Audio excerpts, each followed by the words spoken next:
And welcome into Poke the Bear, episode 92, the Tomas Nosek episode. I'm Evan Marinofsky. That is Conor Ryan. Conor, what is that?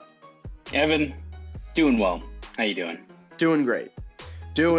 And we are still just slowly slogging through the rest of the regular season. It's just like, all right, like, come on, let's get to the postseason at this point. I feel like I felt this way since the beginning of April, and it's April 20th when we're recording this. And I still just want like the postseason to get here. I was saying this to Scott on Bruins beat, watching the Celtics. And it's like, can we just get to that, please, with the Bruins? Come on. This is supposed to be the same time. But there is something with the postseason that's relevant to this. From Tuesday night's game in St. Louis, terrible jersey matchup. That was ugly. Oh, that's why I kind of. And do we have to talk about the broadcast too? Oh, that was horrendous. Holy shite. That was brutal. What's funny is every aspect of it, not just like every person on the broadcast was below average.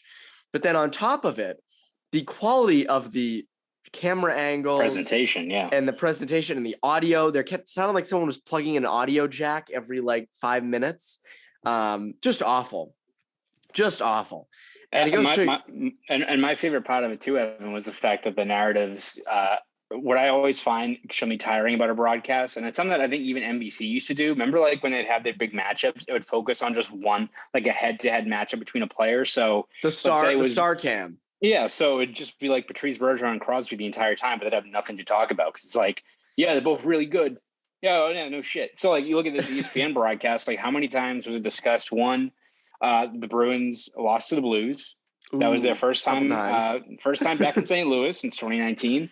The fact that the Bruins were hurt, and you may not know this, Evan. Hit me with it. Little inside information for anyone who's listening on the podcast. This is the little treat you get for following along week to week. I'm hearing that Torrey Krug, he used to play for the Bruins. No way. Like he played against them, right? Like he played against them, yeah, but he used to play for them. No, you're kidding me. Wild, dude, crazy. I didn't know. I'm not going to reveal my sources. I'm not going to say that I was just listening to the broadcast and they talked about it for 48 times. But that's all I'm going to say. Well, it's funny. It would make sense because the Bruins power play was really good for a long time, like top of the league, and now the Blues are the top of the league. Maybe it makes sense that Krug was here. Well, I also have another little anecdote to tell you. This is told to me, totally not made up. Someone once told me that you can compare, it's a little bit different. Charlie McAvoy, Torrey Krug, different players, but it's almost like you can compare one to Patrick Mahomes and one to Tom Brady because it makes, it's a complete correlation right there. Perfect sense. And it just makes sense, right? Someone told me that and it wasn't totally made up. So another food for thought for you. Because Torrey Krug, always a non-foot mover. You never saw him move his feet. No. Exactly. He just stood back there. He was like an Easter Island head, just entrenched in that one spot, yeah. Calling plays from the back of the power play. Never moved at the top of the key. I mean, he was always there. Brutal broadcast. Like ass. And it's funny. Normally I don't care. But last night it was like, this is a streaming service. Not everyone can watch it because they don't have ESPN Plus. It's not like it's on Nessun. Like Jack and Brick are people kind of are controversial over Jack. Very polarizing, but at least the passion's always there. Whether you hate him or you love him, there's passion.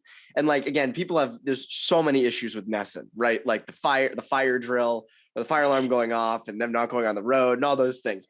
But like, at least Jack and Brick always bring the passion, right?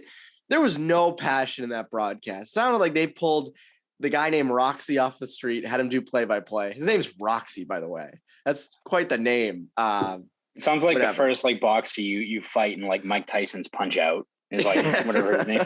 Roxy. And then you got Dominic Moore, who was as boring as it came. I mean, just a drip.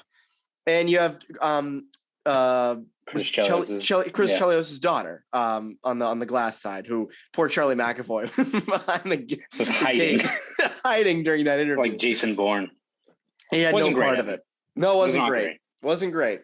But there was something great to come of that game for the Bruins, aside from the fact that they won, aside from the fact that Charlie McAvoy's snipe and Jake DeBrusk continues to produce. And this Charlie Coyle, Jake DeBrusk, Charlie McAvoy overtime trio works.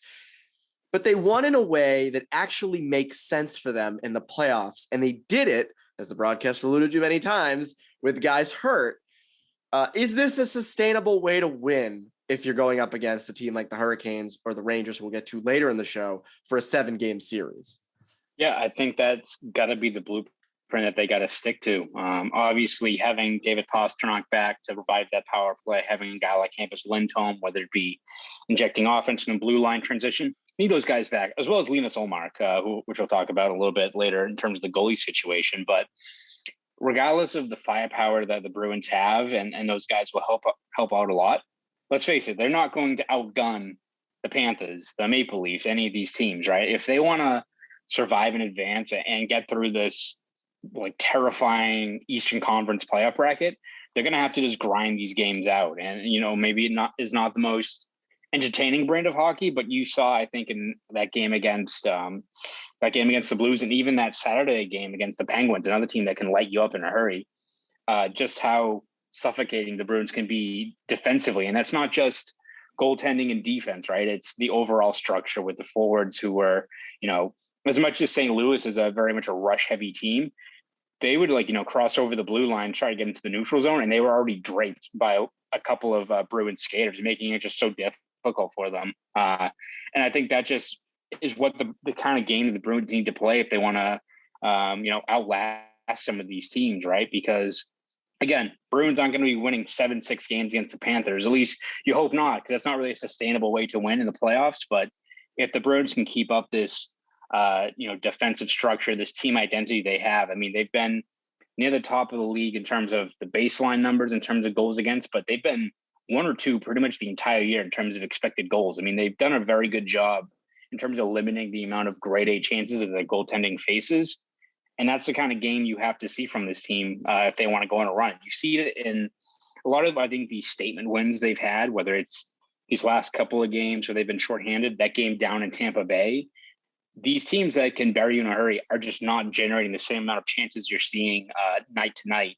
I mean, look at St. Louis. I mean, that's a team that's gone from kind of that same style, right? That grinded out, slow paced kind of system that, won them a Stanley Cup in 2019. Now they're like completely run and gun. I mean, they were going into that game with 4+ goals in 12 straight games. Didn't really generate all that much. Didn't get a lot of good chances. So, it's going to help out quite a bit when you have David Pastrnak back there and Lindholm, and obviously, and you want to see that secondary scoring keep on rolling along with guys like Haula, that third line finding its game more. You're going to need that to put you over the top. But in terms of finding that overall identity and what you need to stick to get past teams like Toronto and Florida, a game like Tuesday night should be kind of the blueprint for what you need to stick to in order to get out of this playoff bracket, because it's going to be tough. Oh, going to be very tough. And again, as you said, like just you look at a team like the Blues, right? And their top scorers, Tarasenko could have went in the expansion draft. Pavel Buchnevich got traded to them for nothing. And like those are 2 of their top scorers. And it's so interesting to see how that team has, could have really went the other way. And I remember, it's funny, Craig Berube was kind of on the hot seat to start the year, and there was a lot of questions surrounding that team. So they're a team, again, like, and they can still, like, even though they're a lot of run and gun now, they can still hit. They can still play physical, as you saw with the hit from who was it on Taylor Hall? And Barbashev. Barbashev, Bortuzzo. Yes. Bortuzzo. There were a lot of hits. So that's a team who, again, like, they're built to go deep. And fortunately for them, they don't have to rely on Jordan Binnington in net. They have Ville Husso. But yeah, that's a legit team that you beat and that you limited offensively. So again, still the Bruins are finding ways to win. That's why it's hard to say. They're a really hard team to predict. And we're going to do this later in the show. We're going to do this later on when we do like real predictions. They're a really hard team to project in the playoffs, because can't you see them, the Bruins, go, you could easily see them losing in the first round, but you can also easily see them going deep. And that's what makes it really challenging. And that's why I think we're going to kind of, as I said, we're going to get into this later. But one thing that them going deep is going to hinge on a lot is the goaltending, which we've talked about many times over these past few weeks. And another good start for Jeremy Swayman. Obviously, Linus Ullmark is hurt. giving Swayman a real chance here to take the bull by the horns and actually like come out of the slump that he was in for a fair amount of time. This is 2 straight good starts for him. You also look at the third period against the Senators. That was another good period for him. Do you think that he is finally coming out of his slump?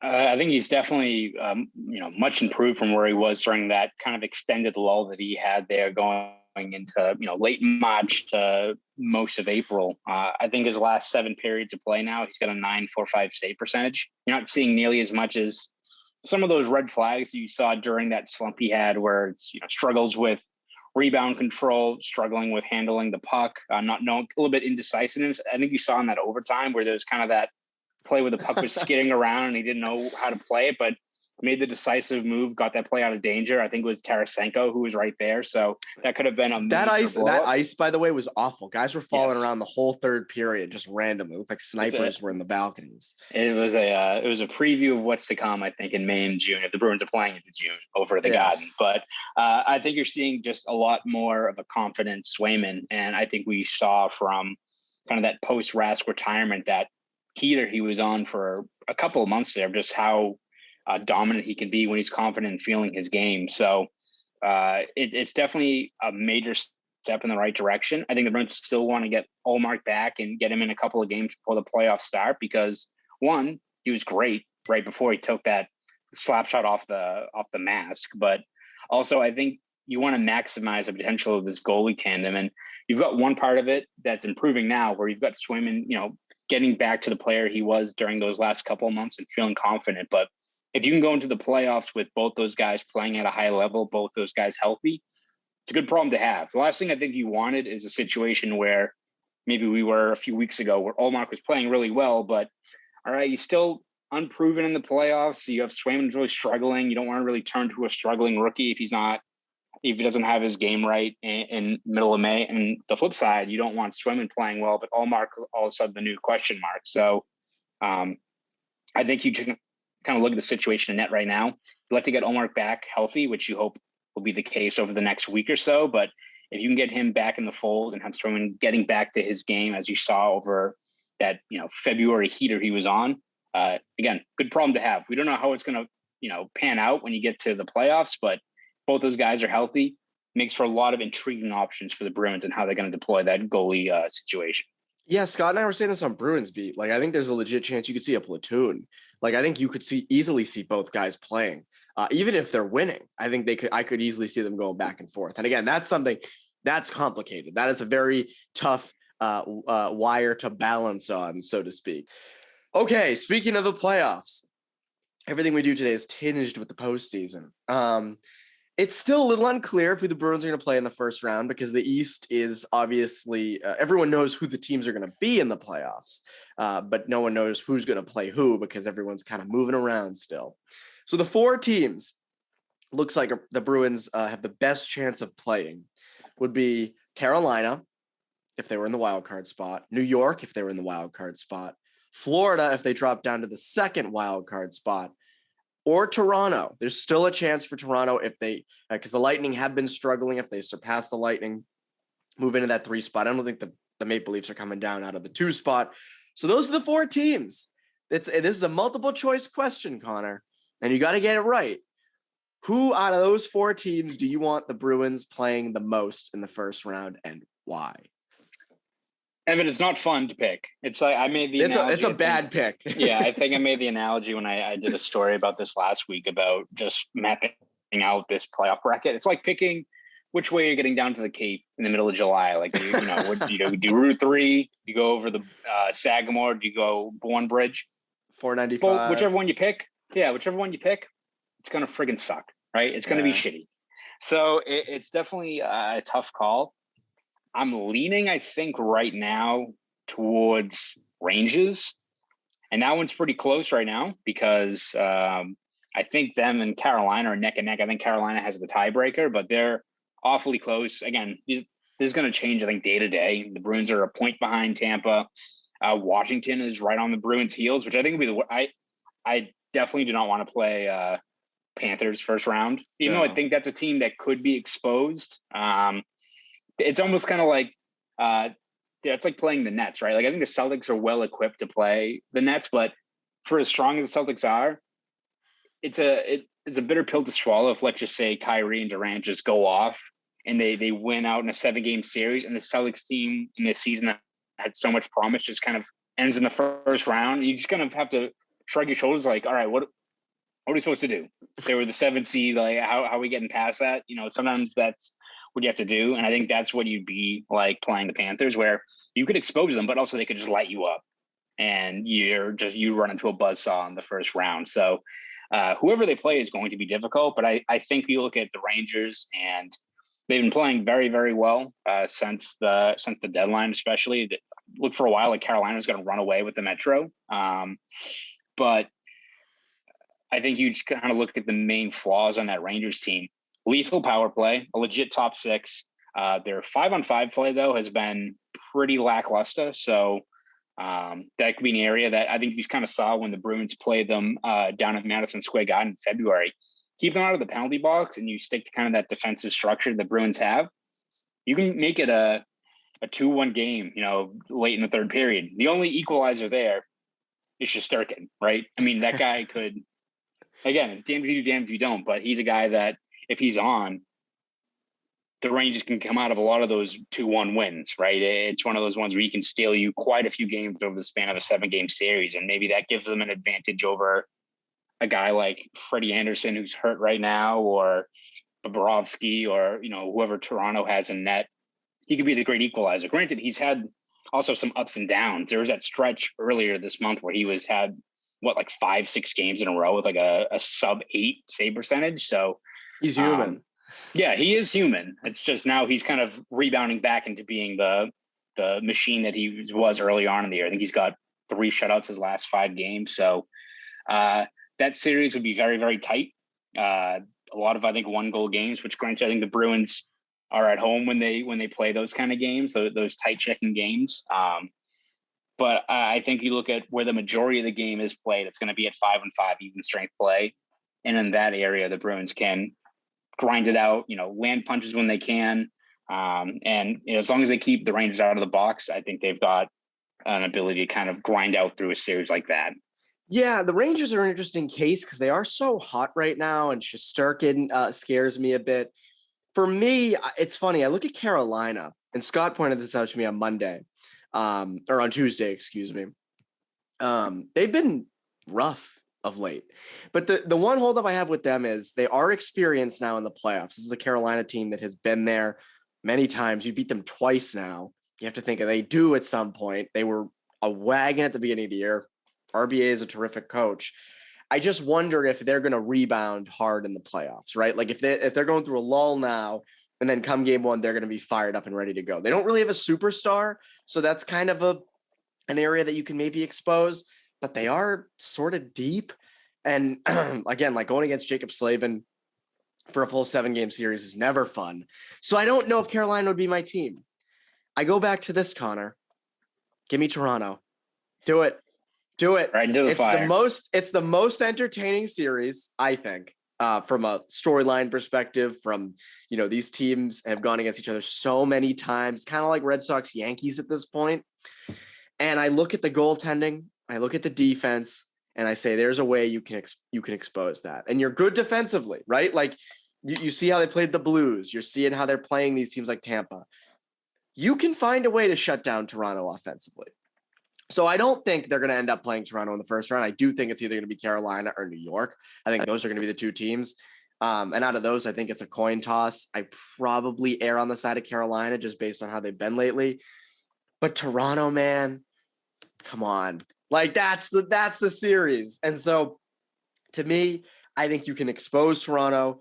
And that's a high risk, high reward type series. Because if you beat them, it's hilarious. But if you lose, you lost. You get off Twitter lose. For 3 months. Yeah, like that. You can't off season. You go to an island and just like decompress, and then that gives merit to all the stuff we've heard about the Leafs all year, and that this is finally the year, and all these things. I just look at how they are defensively. I look at their goaltending with Jack Campbell, and I see a huge hole that you can expose.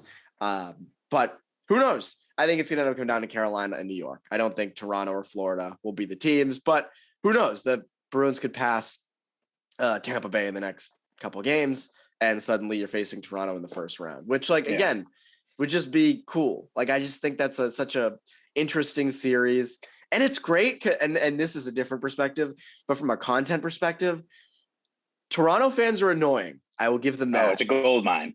But it's a gold mine, and we'll be very busy. So busy, and there's so much, and they're engaged and they're passionate. So I will totally give them that over some of the other teams. It's funny. I work with a kid at NCAA.com who's a diehard Florida Panther fan. He's the first one I've ever met, and he grew up because he grew up in that area, and he loves the Panthers. So I will not trash the Panther fan base, because I've seen that there are some passionate fans. I mean, he might be the only one. Oh, that's what I always say. You're on an island by yourself there, bud. Anyways, going away from the playoffs for a bit to end the show, down in Providence, a lot of interesting stuff happening with these former college hockey players coming in and doing some work. Johnny Beecher on Tuesday night, 2 goals, including the OT winner, looked good. I didn't watch the full game, so I'm not going to sit here and pretend that I did, but he did, because it was during the Bruins and the Blues. But 2 goals for him, and then Merkulov, for Georgi Merkulov from Ohio State. I might be butchering that name. He has been terrific thus far. I don't have the numbers in front of me, but he has been awesome. Looks like a real legit addition.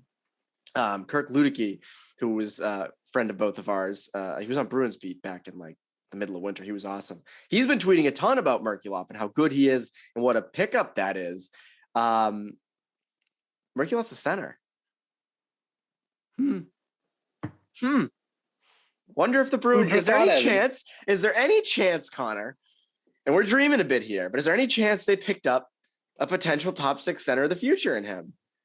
I mean, the early returns have been good, and I think Kirk has only tweeted about it, that the Bruins' efforts in terms of, finding these college free agents is, lessens the burden a little bit of, trading a first-round pick for a guy like Campus Lindholm, which addressed a flaw. You now have a top 4 guy in place for the foreseeable future, and you got him to be healthy. Yeah, exactly. But then you also added a guy in Merkulov who I think still needs some seasoning. I think it was Mark Diver, who's a main authority on Providence Bruins. If you don't follow him on Twitter, you absolutely should. Agreed. Said that, his offensive game, Merkulov, is very, very good. A little bit of an adventure in the D zone, so he still needs to work on that a little bit. But I think when you look at Merkulov and his offensive numbers as a freshman at Ohio State, granted he's a little bit of an older freshman. I think he's 21 already. But look at his numbers down there. You look at how he's adjusted very quickly offensively to the AHL rank, which always seemed like there's a big adjustment period there for players making that jump. Definitely encouraging. I mean, I don't know if we're going to go into next season with Merkulov fighting for legitimate minutes in the top 6 for the Bruins, but replaces Patrice Bergeron. quite the task there. But at the very least, he's a guy that wasn't in the prospect pool a few weeks ago, and now gives you an intriguing option that maybe he does make a push for a spot further down the lineup out of camp. Maybe he spends a couple more months in Providence and becomes a guy that makes that push. It seems like he's got a very heavy shot. He's, knows his way around the offensive zone. So who knows, maybe when Craig Smith's contract expires, he's a guy that could slot into a third line role on the wing. There's a lot of options there if he pans out. So he's a guy that wasn't on a lot of radars, right? You look at some of these college free agents, people look at the juniors and the seniors and these guys. You look at Paca Ford, who I think is back in Providence. You look at Mark McLaughlin. Ben Myers. Ben Myers, obviously. Merkulov wasn't really on the list because he was a freshman. So it was a good heads up, a signing by the Bruins to get a guy that really flashed in his first year. And who knows what his ceiling could be up in the pro game as well. And I think it's the same thing with Beecher, where I think the narrative about Beecher has been well established by now, and that his offensive game has not panned out in Michigan. But if you want to spin kind of the silver lining or take the glass half full approach, he's very much a guy, when you look at the way he plays, even at Michigan, whose game could be better tailored towards kind of that more physical, north-south game that you see in the pro game. And again, is he going to just go up to Providence and all of a sudden be a 25 goal scorer? Is he going to be a 50-point guy up in the NHL ranks? I don't think so. And I'm sure that'll disappoint plenty of fans who think he's going to be a top 6 center as a first round pick. But I think we both discussed Beecher before, and I think his floor is that of a kind of a souped up, physical Sean Corrali. And if he's that with maybe a little bit more offensive pop, and he down the road becomes your 4th line center that, becomes this, cornerstone piece of a bottom 6 unit, what have you, there's value in that. If he's a guy that you can plug in there for 5+ years. So good to see him also succeed down there in Providence, really going, and you hope that he continues to build his game, and who knows what happens by next training camp, whether he makes a push, especially when you have to figure a guy like Curtis Lazar is probably not going to be back with the team next year because he's probably going to cash in on a nice contract. So yeah, as he's earned this year, that's for sure. Because I was going to say, with a guy like Beecher in a bottom 6 role, if there's value, it's fun in games until you got to pay him. Right. That's the issue with a lot of 4th line guys. The thing about Merkulov is I watched a fair amount of him at Ohio State this year, and man, the kid can score. And I didn't think he'd go. I love freshmen going to the pros immediately. I think 2 years should be everybody but like the Jack Eichels of the world. And maybe that's just a Cale Makar thing, but always 2 years for me, I think is the right move for where do you go to school? Yeah, I know. Right. Anyways, I do think Merkulov is good. And I was really surprised when they signed him because, again, there'd been nothing about Merkulov and there'd been nothing about the Bruins linking them to him. So, again, I think you picked up a legit piece. This isn't like hey, you can plug him in the bottom 6. I think this is a guy who has like a high ceiling. And he's only 21. And I just think I would say a year in Providence for him next year would probably be the move. Unless, of course, he comes into training camp next year and is crazy and like pushes for a spot. So be it. You take that. So again, the college free agent signings by the Bruins this year, pretty good. Mark McLaughlin and Merkulov, and obviously Beecher, you had him, so it wasn't really a thing. But those two, and Brandon Bussey down in Providence. He's AHL Player of the Week. So like, there you go. It's all working out. It's all working out. Maybe you can do a 3-goalie tandem next year. You have all 3 of them. And suddenly you're a revitalized franchise. Anyways, Connor, what can the people look forward to over at BSJ? Yeah, over at BSJ, we'll have our continued day-to-day coverage as we get through this final buffer stretch of the regular season. We'll have game reports, columns. We'll start looking at previews of who the Bruins can and should face in the playoffs once that gets started. Still have a couple of features we're working on to roll out over the last week of the regular season. Maybe some might carry into the playoffs. We'll see there.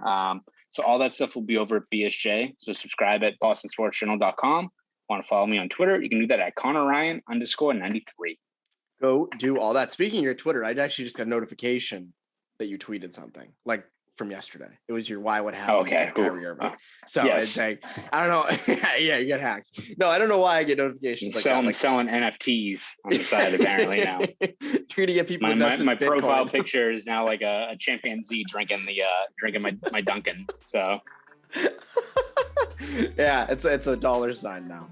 Anyways, that is Conor Ryan. I'm Evan Marinofsky. You public bear listeners have a great rest of your day.